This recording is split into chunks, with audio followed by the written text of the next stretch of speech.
Bon, bonjour tout le monde. Merci d'être là malgré le soleil.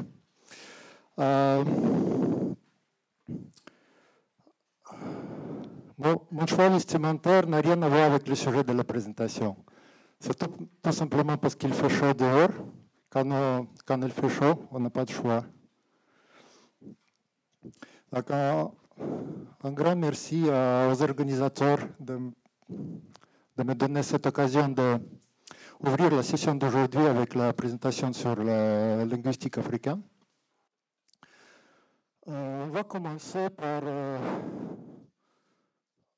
l'introduction. En fait, je vais vous présenter un peu comment on est arrivé là, moi personnellement, comment je suis arrivé à apprendre la langue africaine. En fait, tout a commencé avec ça, si vous reconnaissez ce que c'est.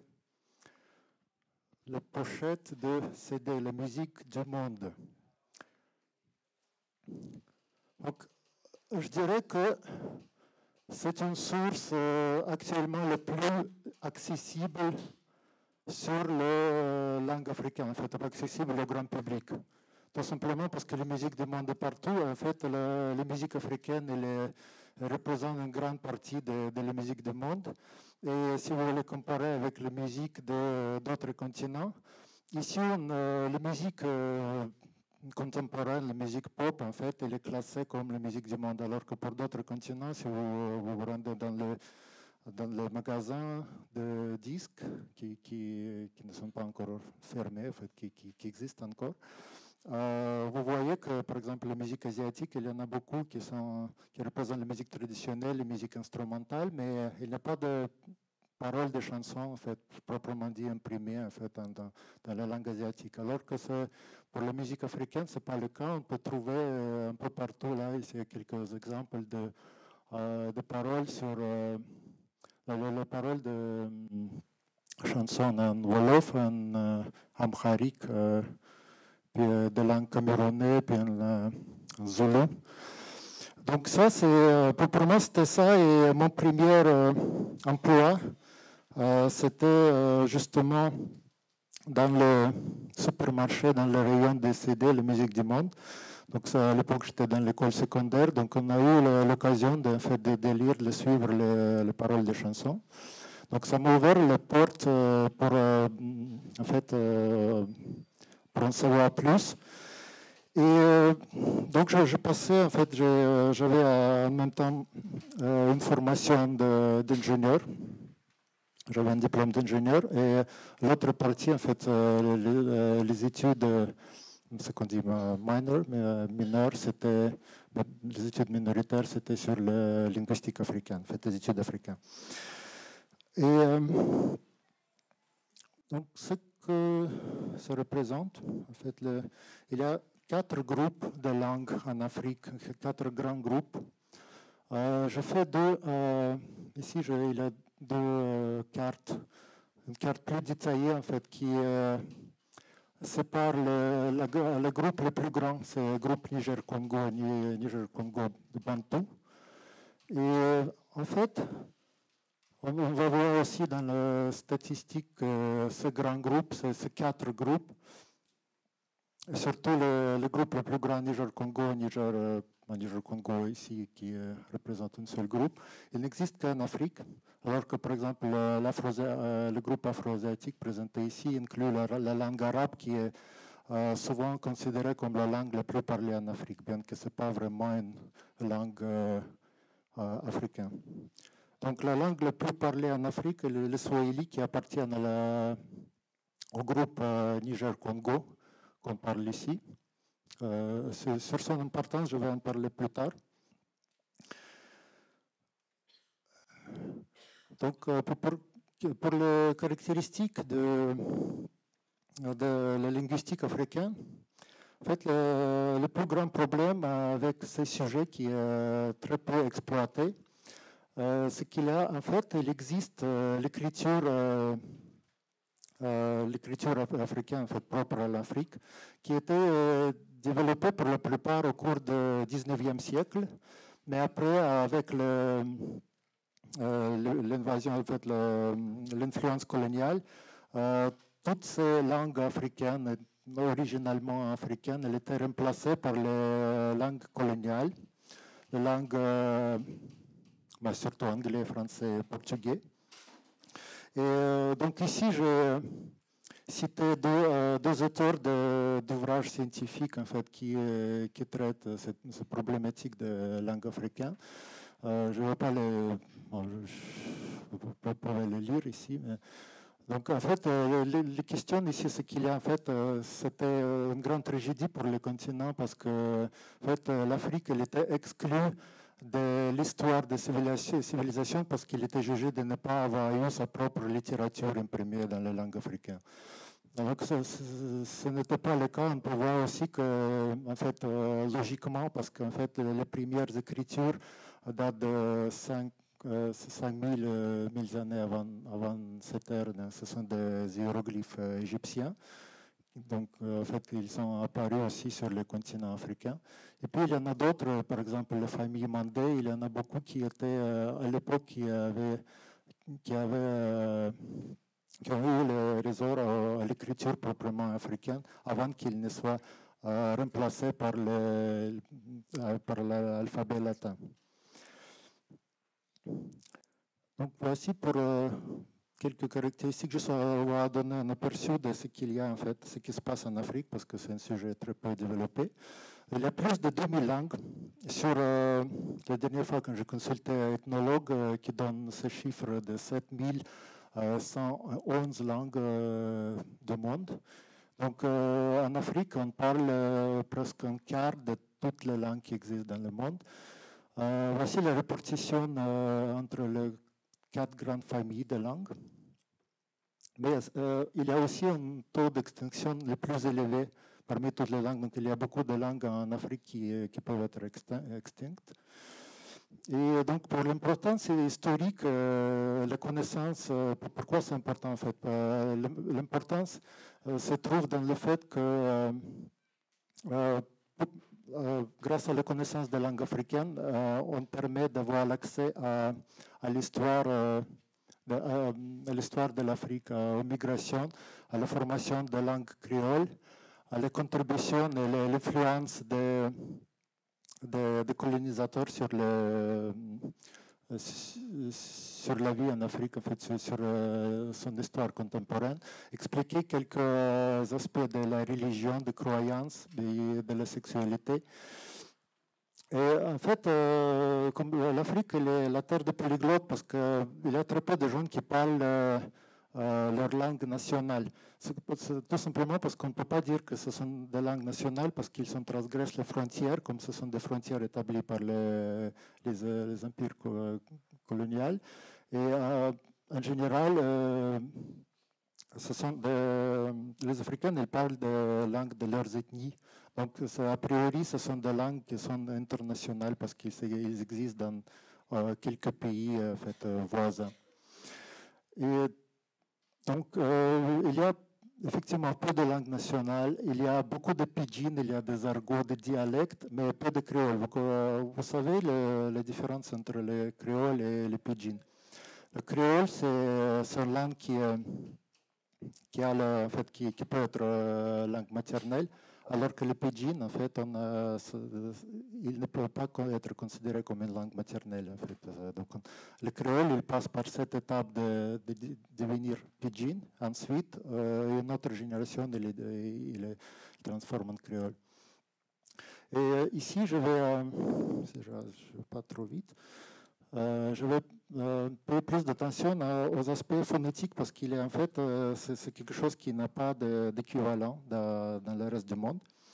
Donc tout d'abord, ce qu'on ne connaît pas, c'est qu'il y a aussi il y a beaucoup de langues atones, il y a beaucoup de langues tonales.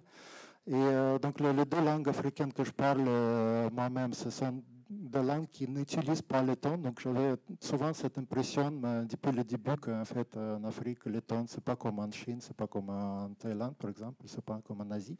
Mais effectivement, la plupart de toutes ces langues, ils ont des tons, sauf qu'il n'y a pas de ton avec la fonction uniquement lexique comme en Asie, mais aussi la fonction grammaticale, parce qu'en ton, il peut changer, en fait, les parties du discours, il peut changer le sens de toute la phrase, non seulement le sens de mots.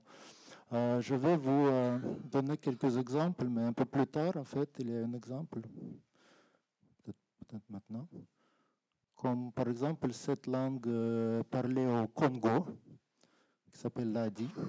On peut voir qu'en fait, ABCD, ce sont des classes de tons. Low, nous en anglais, c'est donc low and high. Donc, ce sont des tons descendants.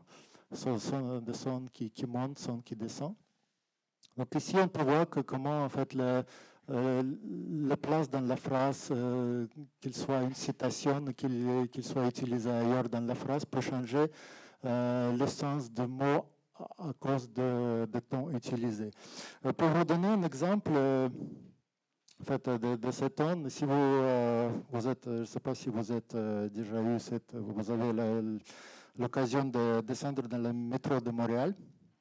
Quand vous descendez à Montréal, dans le métro de Montréal, vous voyez, il y a deux types d'annonces qu'on fait. En fait, il y a un type qui est destiné au grand public, en fait, aux utilisateurs de métro, et l'autre, c'est un autre type qui est destiné aux employés de la STM. Et quand vous descendez dans le métro, parfois, vous avez l'occasion d'écouter les annonces du genre préposé de l'entretien de la station du métro Sauvé. Puis je répète, préposé de l'entretien de la station du métro Sauvé, communiqué. Donc, Sauvé, moi je donne juste cet exemple parce que Sauvé, c'est un mot français qui s'écrit avec un accent aigu. Mais si, par exemple, cette annonce elle était faite dans le métro de Pékin ou en Chine, là, on pourrait dire qu'en fait, c'est le deuxième ton pour une langue tonale. Donc, ce n'est pas un accent, c'est un ton.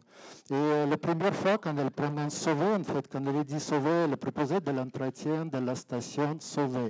Quand elle dit sauver, ici, par exemple, pour ceux qui apprennent le mandarin, sauver ici, c'est plutôt le premier ton, et puis c'est le quatrième ton. Imaginez que c'est un mot chinois. Donc ici, ce qu'il dit, en fait, la première fois, c'est un mot sauvé avec un quatrième ton qui tombe sur la voyelle E. Et la deuxième fois, il répète la même phrase, mais il dit sauver. Il a dit sauver déjà avant de terminer la phrase avec le mot communiqué. Il a dit sauver avec le deuxième ton. Donc ici, si c'était un mot appartenant à une langue ladi, ça pourrait être en fait deux mots différents avec deux sens différents. On pourrait dire que en fait, on parle de deux stations de métro complètement différentes. Donc ça se pratique pas. Et même en Asie, en fait, on pourrait dire que c'est pas la même station. On s'est perdu, on est quelque part ailleurs. Voilà. Donc c'est juste un exemple comment on peut changer le sens de toute la phrase en fait avec le ton.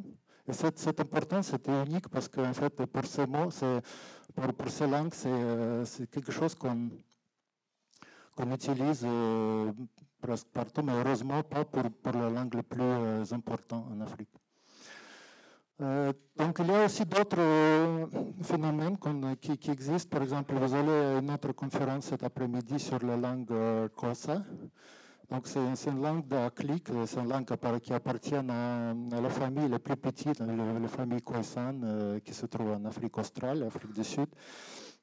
Et donc pour cette langue, moi je ne vais pas en parler plus, mais comme si vous connaissez un peu, si vous avez vu quelques films en Afrique, le film sur l'Afrique du Sud, vous savez qu'il y a des langues qui existent, qui utilisent les clics.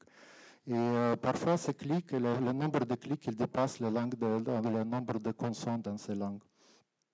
Puis, il y a aussi d'autres phénomènes qui existent. Là, je ne vais pas peut-être m'accentuer là-dessus, mais c'est juste pour noter on peut produire deux sons à la fois. On peut avoir des consonnes éjectives implosives, on peut avoir des fricatives nasales, des consonnes relais. Et donc, en fait, tout ça, ça existe. En fait, les langues africaines, c'est le meilleur exemple pour illustrer ce genre de choses qui se trouve dans le phonétique. Donc, même pour morphologie et syntaxe, la classe nominale, je pense que c'est une caractéristique la plus connue de la langue africaine. Comme en Swahili, par exemple, il y a plus de genres qu'on appelle les classes nominales. Donc, en fait, quand on construit la phrase, toutes les parties de la phrase, elles sont la même. Il doit appartenir à la même classe nominale, donc il doit en fait se lier grâce au préfixe. Normalement, ce sont des préfixes, parfois ce sont des postfixes qui appartiennent à la même nombre pour qu'on ne perde pas le sens, pour attribuer les adjectifs au nombre, au sujet de la phrase. L'autre phénomène, c'est logophoricité. Je ne sais pas en fait comment ça s'appelle en français, mais en anglais, c'est logophoricity. Logophoricity, c'est juste pour expliquer. Je donne un exemple ici, une phrase en anglais, en français. Alex dit qu'elle était en retard. On peut comprendre, en fait, il y a trois façons de comprendre cette phrase. La première façon, c'est que Alex, c'est un homme qui parle d'une femme. Deuxième possibilité, c'est qu'Alex, c'est une femme qui parle d'une autre femme. Et puis le troisième, c'est qu'Alex, c'est une femme qui parle d'elle-même, que c'était elle qui était en retard. Donc, logophoricité, en fait, c'est la fonction d'introduction de mots dans la phrase qui évite ce genre d'ambiguïté. Donc, selon si cette phrase était écrite dans une langue africaine, on remplace quel avec deux mots différents. Donc, chaque phrase, cette partie quel, il sera différent pour qu'on puisse comprendre le sens immédiatement. Donc, il n'y aura pas d'ambiguïté. On va savoir non seulement de qui il s'agit, mais aussi par exemple, quel est le genre de cette personne qui s'appelle Alex. Puis il y a aussi polarité, c'est par exemple quand on évite quand on donne, on attribue le même article au nom masculin et en pluriel et au féminin en singulier. Alors qu'un autre article peut être utilisé en masculin en singulier et au féminin en pluriel. Cette particularité existe par exemple dans la langue de Somalie. Je pense qu'un autre mythe qui entoure la langue africaine, c'est qu'il y a en fait le lexique scientifique n'est pas développé parce qu'on emprunte beaucoup de mots qui existent dans la langue, en anglais, en français. Voici un exemple qui était utilisé par un homme très célèbre en Afrique, en fait, un grand anthropologue, physicien, écrivain qui s'appelle Cheikh Anta Diop, qui vient du Sénégal et qui a donné son nom est donné à l'Université des sciences humaines à Dakar. Donc voici une phrase complètement en Wolof avec les mots qui en fait en Wolof qui sont d'origine Wolof. Et on n'utilise pas le mot emprunté de l'anglais ni de français, mais le sens de cette phrase est, si vous pouvez deviner en fait de quoi il s'agit. Là.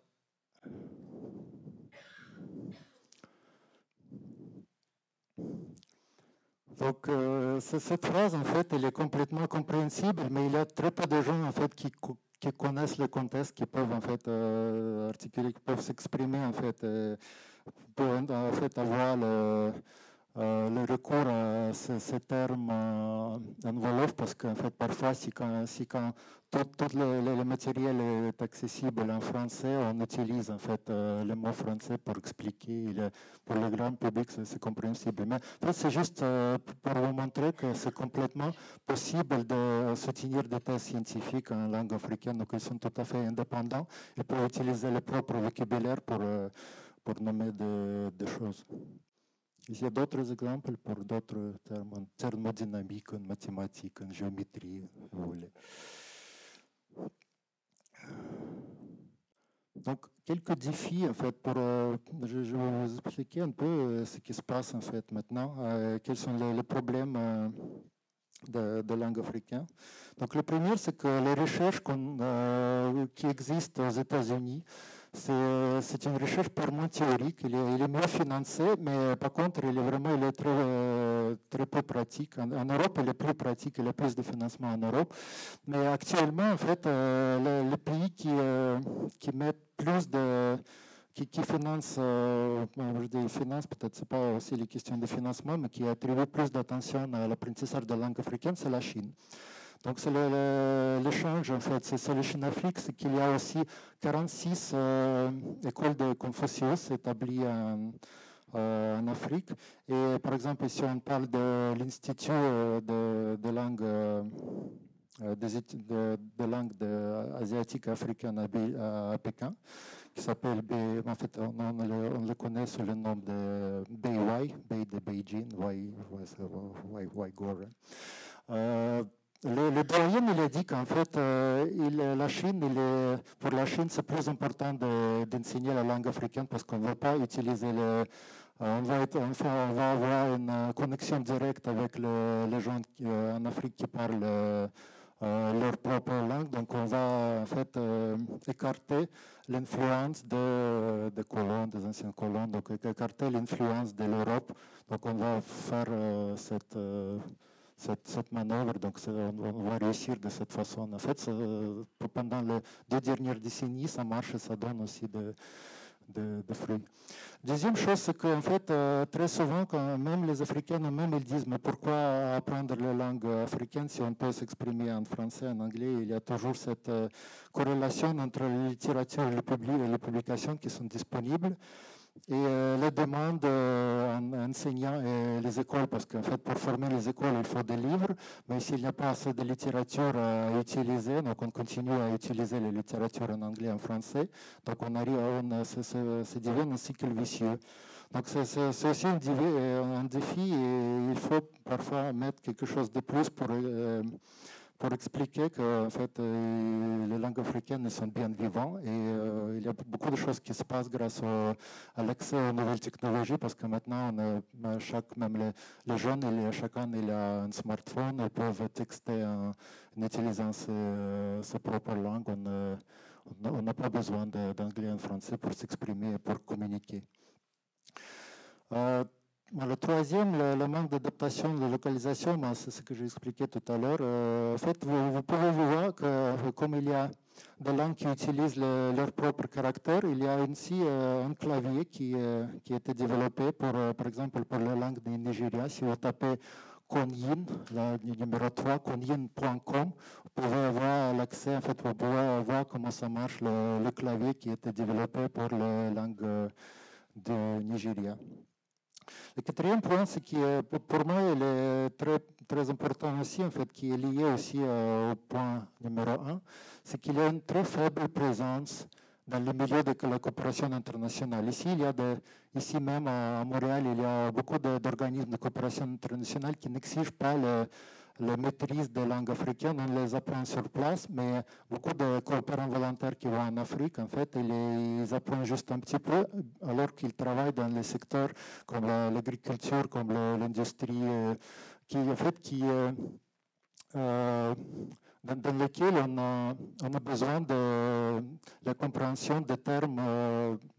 Des termes qui n'existent que dans ces pays, en fait, et qui expliquent le phénomène, expliquent les notions propres à ces industries, à ces secteurs comme l'agriculture agroalimentaire ou l'industrie. Et le cinquième, c'est pas, je l'ai mis ici à la fin, mais, donc c'est le manque de la standardisation. Pour vous donner un exemple de l'orthographe, enveloppe standard, donc enveloppe qu'on a vu tout à l'heure, Jërëjëf, c'est un mot qui veut dire merci. Si vous trouvez un dictionnaire francophone, un dictionnaire développé par les communautés sénégalaises en France, il va le citer en fait, dans le vocabulaire, il va l'écrire de cette façon-là, Jërëjëf, avec la phonétique française.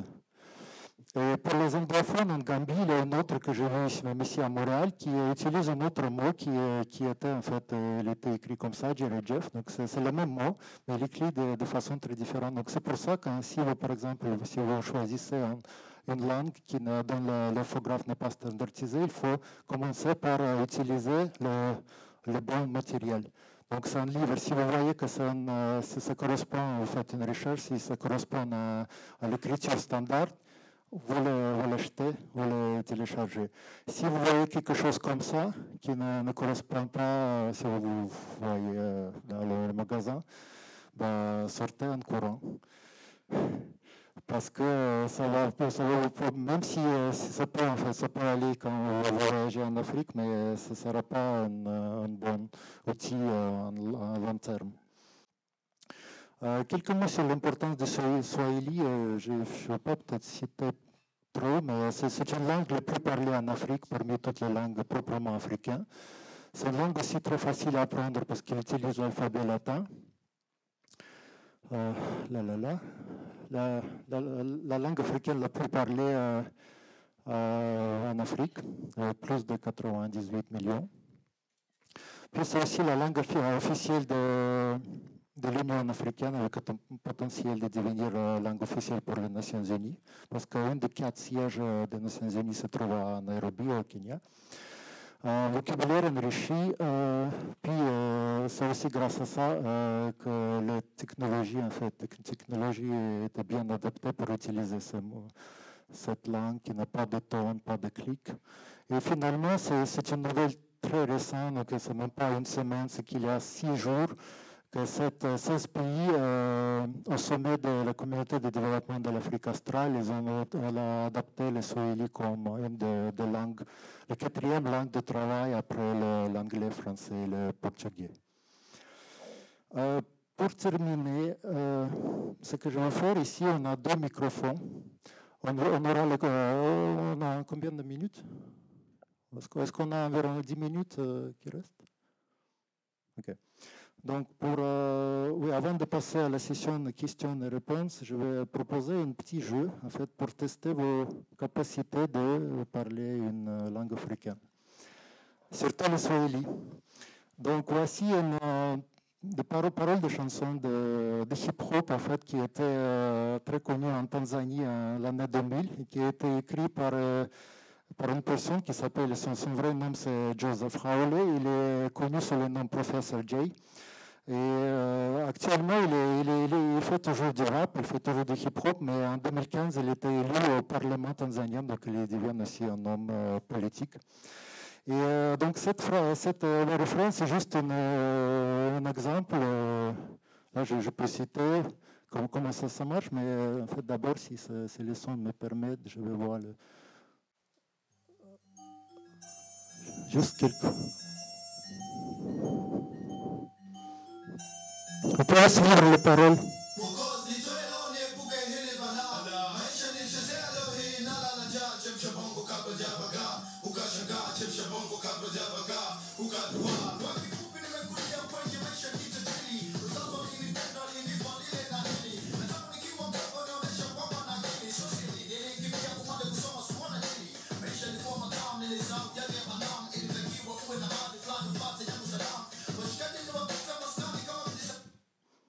Okay. Donc, c'était un exemple là. Maintenant, ce que je vais faire, c'est que si quelqu'un veut, s'il y a des volontaires qui veulent essayer de le faire avec moi, donc je lis une phrase, mais je n'ai pas besoin de lire, je peux comme ça. Mokos ni toro ni poké libala. Puis vous me répondez, Maïch ni licheze lohi na la lanja. En fait, avant de le faire, je vais vous expliquer en fait, ce que ça veut dire. Mokosi, c'est sauveur, sauveur. Donc, en fait, c'est un peu comme une prière. Donc, Sauveur, donne-moi du courage pour éviter cette misère. Moi, je j'ai joué avec la vie et maintenant je dors, je dors sans avoir rien à manger. Et donc, il faut réfléchir avant qu'il ne soit trop tard, il faut réfléchir avant que vous êtes surpris par la vie.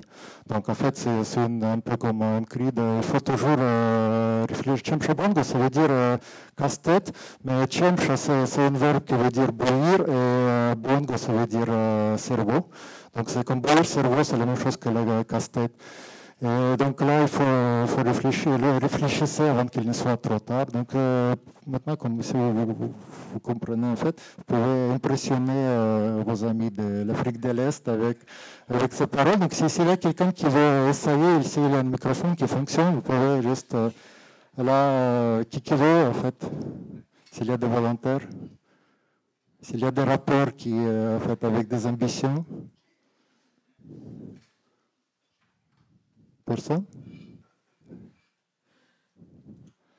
Et si personne ne veut, on va passer à la session de questions et réponses. Merci.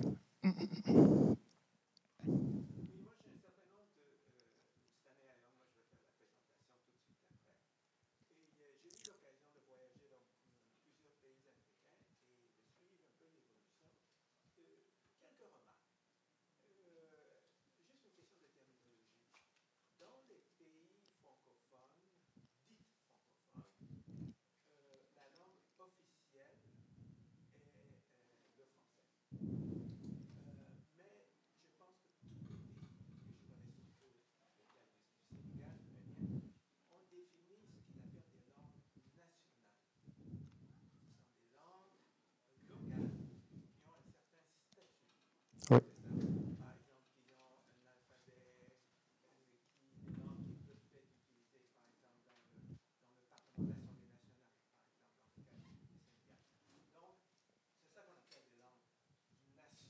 Mhm.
Sur toute l'Afrique ou pas? Ouais, non, parce qu'il y a plusieurs sujets, plusieurs en fait, opinions à ces sujets, parce qu'il y a au niveau de l'Union africaine, il y a des débats à ces sujets, puis il y a aussi au niveau national, au niveau local. Et donc, pour la première remarque, en fait, quand je parlais de langue nationale, je n'ai pas parlé en fait, de cette terminologie de langue officielle, de langue nationale, parce que ça, c'est plutôt la politique. Pour ceux qui, en fait, qui classent les langues africaines, c'est pas vraiment non, je pas parler vraiment dans ce qui est du statut. Je parlais de ce qu'il représente. Donc, quand je dis international, c'est par exemple si cette langue est parlée dans les pays voisins. Donc, c'est pas, je voulais pas dire de son statut, bien qu'il peut être national dans un pays, mais pas dans l'autre. C'est comme par exemple entre le Kenya et la Tanzanie. Mais par exemple, le Rwanda, qui était aussi accepté le Swahili, adopté comme la quatrième langue nationale, je pense qu'ils ont déjà exclu le français, parce que maintenant, je vois que sur le plan. Mais par contre, pour les tendances, est-ce que vous pouvez un peu expliquer de quoi il s'agit, en fait, les tendances de quoi? De nationaliser le... OK. Mhm. Ouais.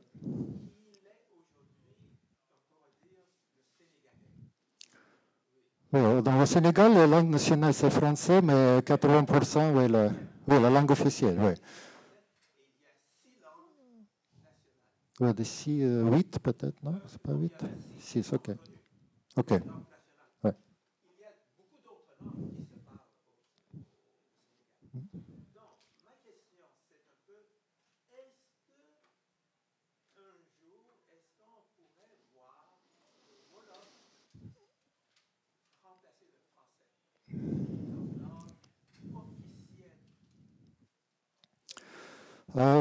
Mais c'est ce qui se passe dans d'autres pays. Je pense qu'en fait, il peut avoir le statut de langue officielle, mais peut-être pas remplacer. Donc, on peut avoir deux langues officielles, parce que je pense qu'on va passer par là, mais je ne vais pas aller au-delà. Donc, moi, je sais pas si ce qui doit en fait arriver au Sénégal pour qu'on puisse se débarrasser de la langue française complètement, mais c'est aussi la question de politique. Là, par exemple, j'ai eu l'occasion de rencontrer le président.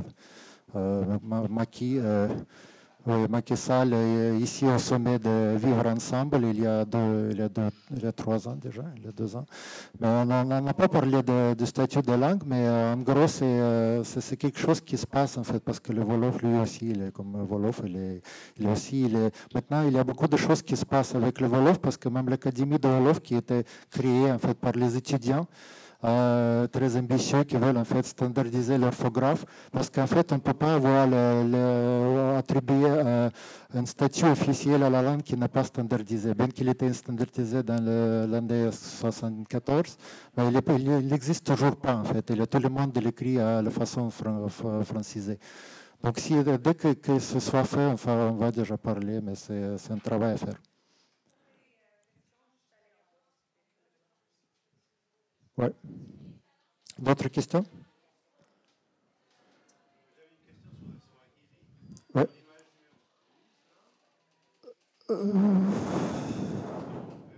C'était... ouais.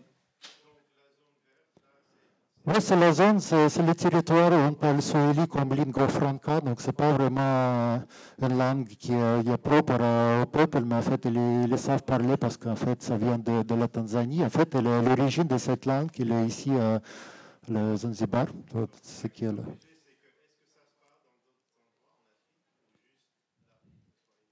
Non, en fait, non. Ici, ce sont des gens qui peuvent parler, en fait, qui comprennent la langue. Mais aussi, par exemple, il y a des Congolais qui apprennent cette langue, il y a des Congolais de Congo-Kinshasa qui parlent le Swahili, mais ils parlent plutôt un dialecte. Donc, s'il y a des mots qu'ils utilisent qui viennent de Congo, de Lingala, et donc on ne peut pas les trouver. Et malheureusement aussi, il y a beaucoup de professeurs de Swahili qui viennent de Congo, qui enseignent leur Swahili, qu'on ne trouve pas dans le dictionnaire officiel. Donc, ça aussi, c'est un problème pour l'enseignement de langue africaine, parce qu'il faut avoir aussi comme des normes, en fait. Il faut respecter les normes, il faut respecter les standards. Ouais, mais si, en fait, comme maintenant, avec cette expansion, comme je dis, 16 pays du sommet de l'Afrique du Sud, ils ont adapté cette langue. Donc, maintenant, ils vont, petit à petit, ils vont introduire cette langue dans les écoles. Donc, ils vont, en fait, répondre. Il y a même des Sénégalais, en fait, qui ont pensé aussi comme cette notion de classe nominale, ça existe aussi en Wolof, en Swahili. C'est la même famille, c'est pas la même sous-famille, mais c'est la même famille Niger-Congo. Donc, on pourra avoir aussi des locuteurs de Swahili en Afrique de l'Ouest. D'autres questions? Oui. Oui. Il est aussi au Kenya, en fait, il est reconnu aussi en Rwanda, il est au Rwanda et Burundi. Et il est parlé aussi, un peu, il est enseigné à Ouganda, mais c'est plutôt Kenya et Tanzanie qui sont vraiment ce statut. D'autres questions? Oui, merci beaucoup. Oui.